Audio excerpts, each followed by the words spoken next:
आज के इस वीडियो में हम मानव शरीर से जुड़े हुए 50 महत्वपूर्ण प्रश्न कवर करेंगे जो आपके आने वाले सभी एग्जाम्स के लिए काफ़ी ज़्यादा इम्पोर्टेंट हैं।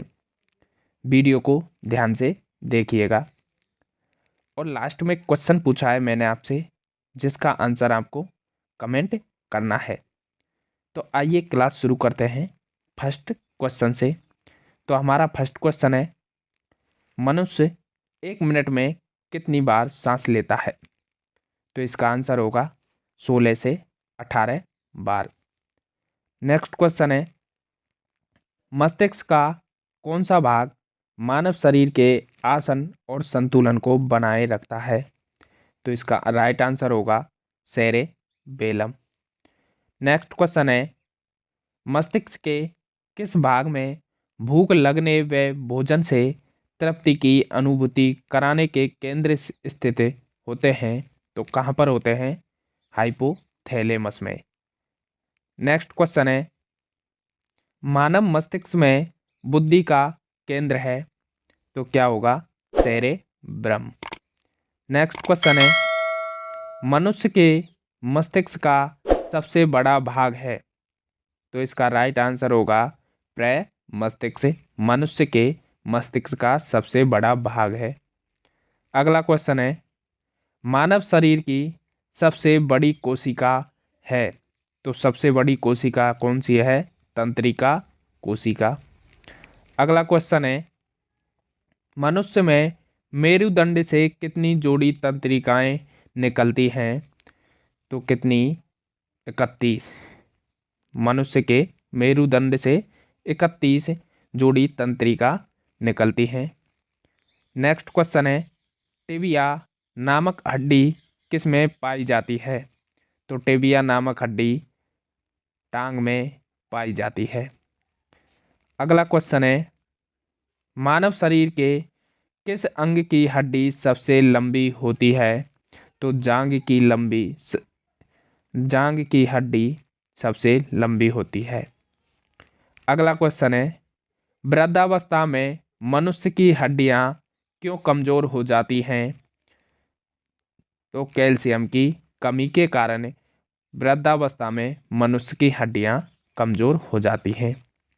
नेक्स्ट क्वेश्चन है, अस्थि में कौन सा लवण सर्वाधिक मात्रा में होता है?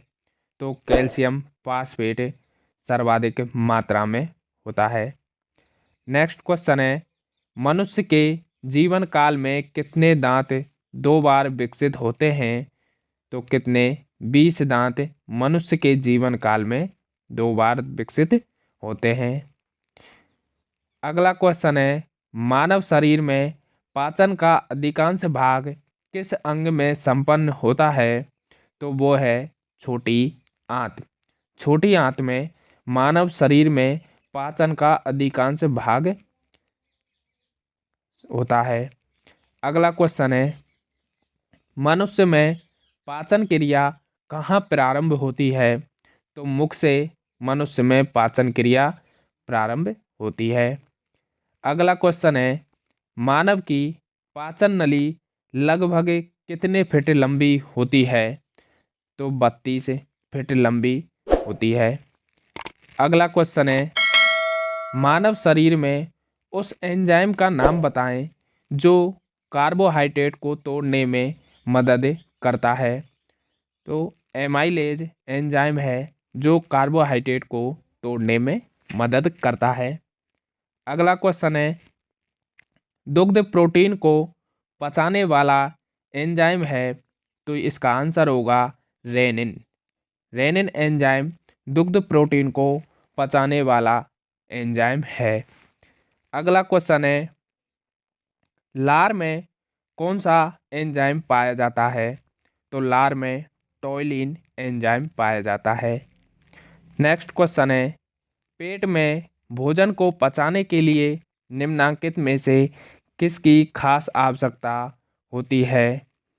तो एंजाइम की आवश्यकता होती है। अगला क्वेश्चन है, लार किसके पाचन में सहायक होती है? तो लार स्टार्च के पाचन में सहायक होती है। अगला क्वेश्चन है, मानव शरीर के भोजन का रक्त द्वारा अवशोषण कहाँ सर्वाधिक होता है? तो कहाँ पर सर्वाधिक होता है? छोटी आंत में मानव शरीर में भोजन का रक्त द्वारा अवशोषण सर्वाधिक होता है। नेक्स्ट क्वेश्चन है, पचे हुए भोजन में मौजूद विषैले पदार्थ का कौन सा अंग चूषण करता है? तो कौन सा अंग है? वो है यकृत। यकृत पचे हुए भोजन में जो विषैले पदार्थ हैं उनका चूषण करता है। नेक्स्ट क्वेश्चन है, पित्त निम्न में से किसके द्वारा पैदा किया जाता है? तो इसे यकृत द्वारा पैदा किया जाता है।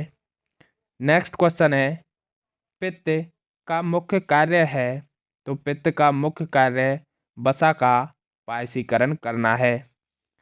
नेक्स्ट क्वेश्चन है, मानव शरीर के किस अंग को शरीर का रासायनिक कारखाना कहा जाता है?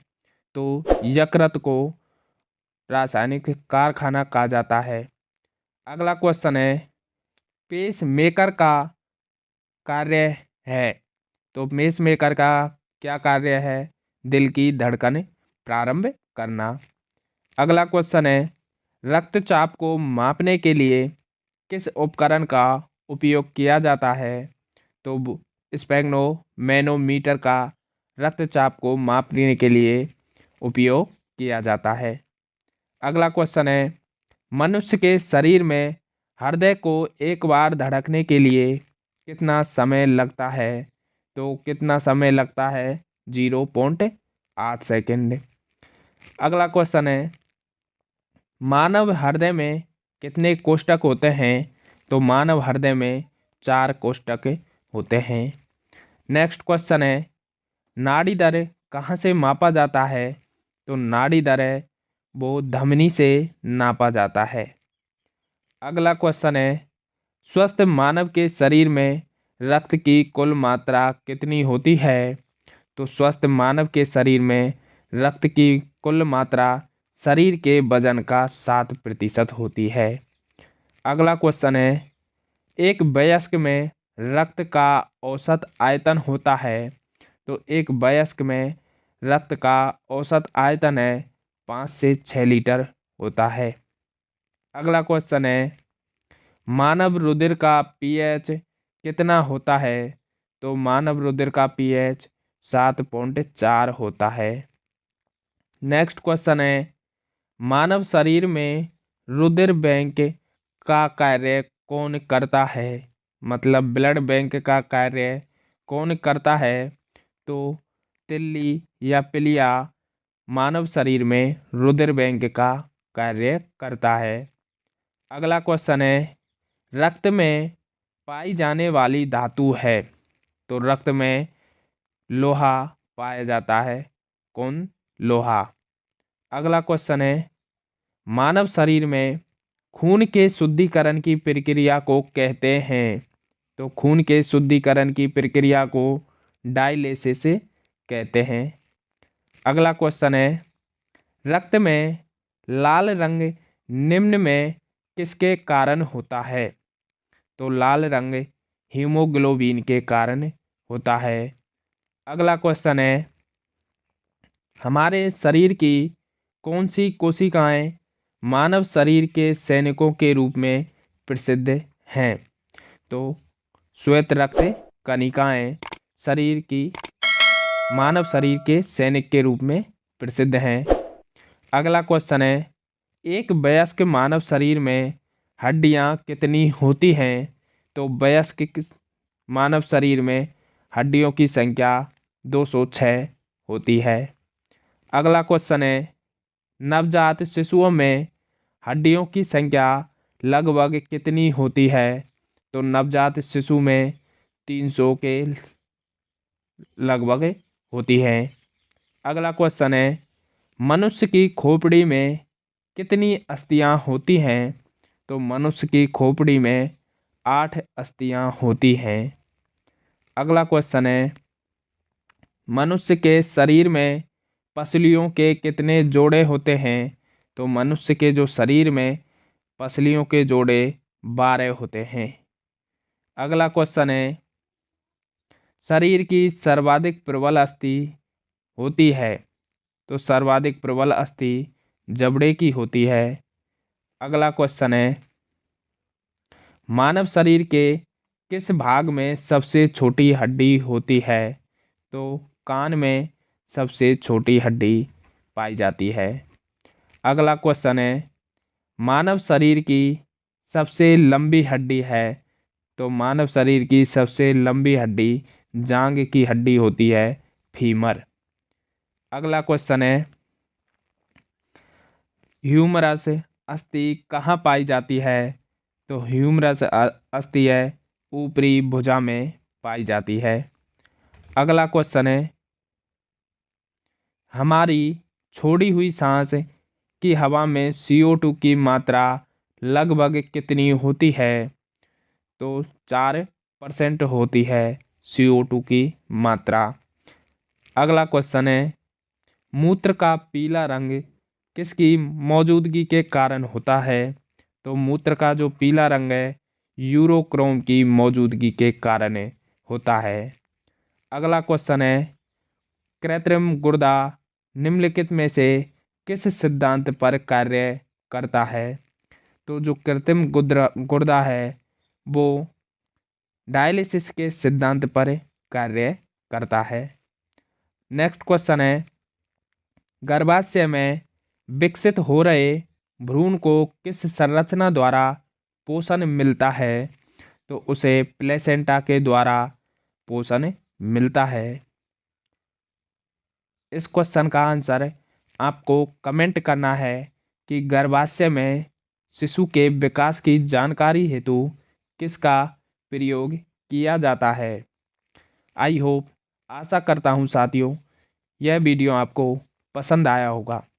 यदि वीडियो पसंद आया है तो वीडियो को लाइक करें और चैनल पर नए हो तो चैनल को सब्सक्राइब कर लें। थैंक यू वीडियो देखने के लिए। मिलते हैं एक नई क्लास के साथ, जब तक के लिए जय हिंद जय भारत।